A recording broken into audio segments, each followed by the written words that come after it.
Okay, so here we are in week 4 of Legal and Political Aspects. Interesting chapters that we read this week. I really enjoyed them. Alright, so we had rights of expression and religion and in public school. Both great for a final paper. If you wanted to pick one of those topics or some of the law that was in there, they would be great.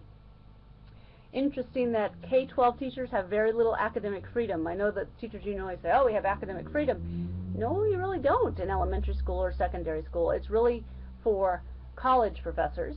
In elementary, they give you the curriculum and they tell you this is what you're teaching this year, here are your standards. You got to follow that. You don't get to just go off crazy. No, I'm going to do this instead.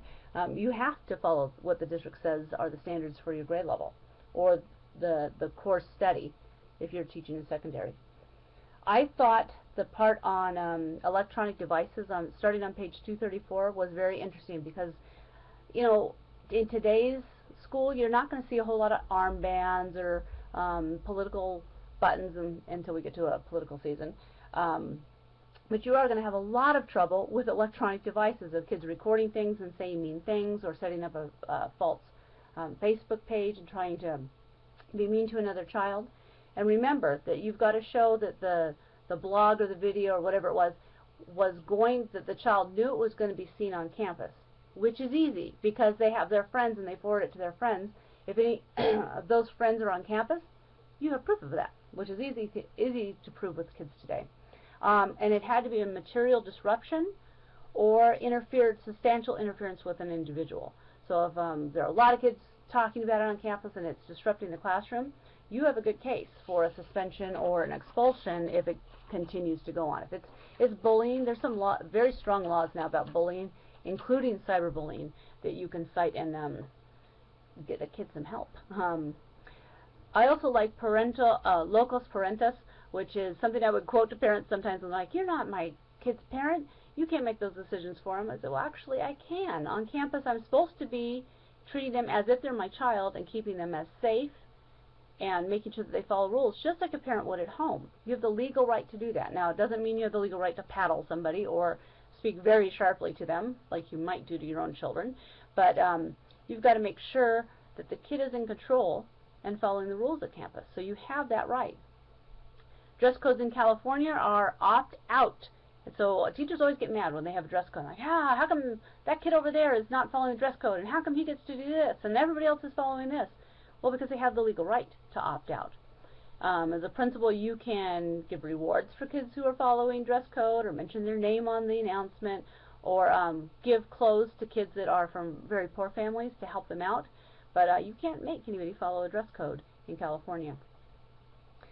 The one that gave me a hard time when I first became an administrator was that 1997 Title I law that said that even if kids are at a private school, you have to provide them with remedial help if they're falling behind.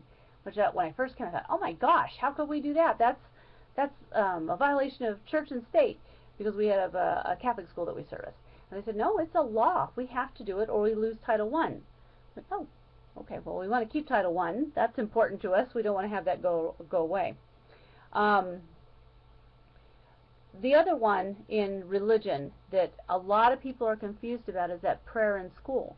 And in 1968, they said, you know, we can't lead a prayer. You can't require kids to do a prayer. But kids and teachers can pray on campus if they want to. So if kids want to meet in the cafeteria and say a prayer before lunch, that's okay.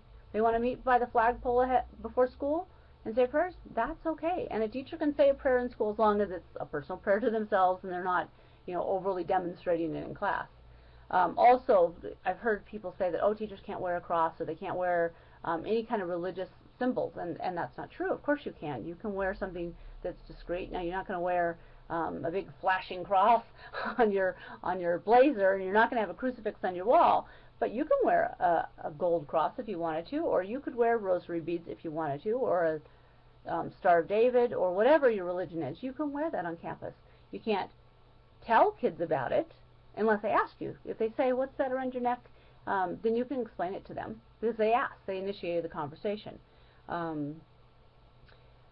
What else I want to talk about? Oh, equal access.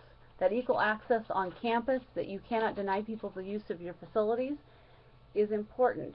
we had Boy Scouts and Girl Scouts and Special Olympics on our campus, and there was a religious group, I think it was the same one that was in the book, that Good News Club, that wanted to start a religious thing after school, and I kind of, I'm not sure. So I called the superintendent. He said, yep, it's fine. Go ahead and let them come. And I said, I have no problem with this as long as you let everybody come that wants to come. You can't say, oh, only the Christian children can come. If any kid wants to stay, they can stay for this club. And they were, oh yeah, they were fine with that, and did a great job on campus doing those things. So, all right, I'll see you online in the discussion board. If you're on spring break, have a great time. I had 1 day of spring break, and now I'm going back to work. All right, have fun.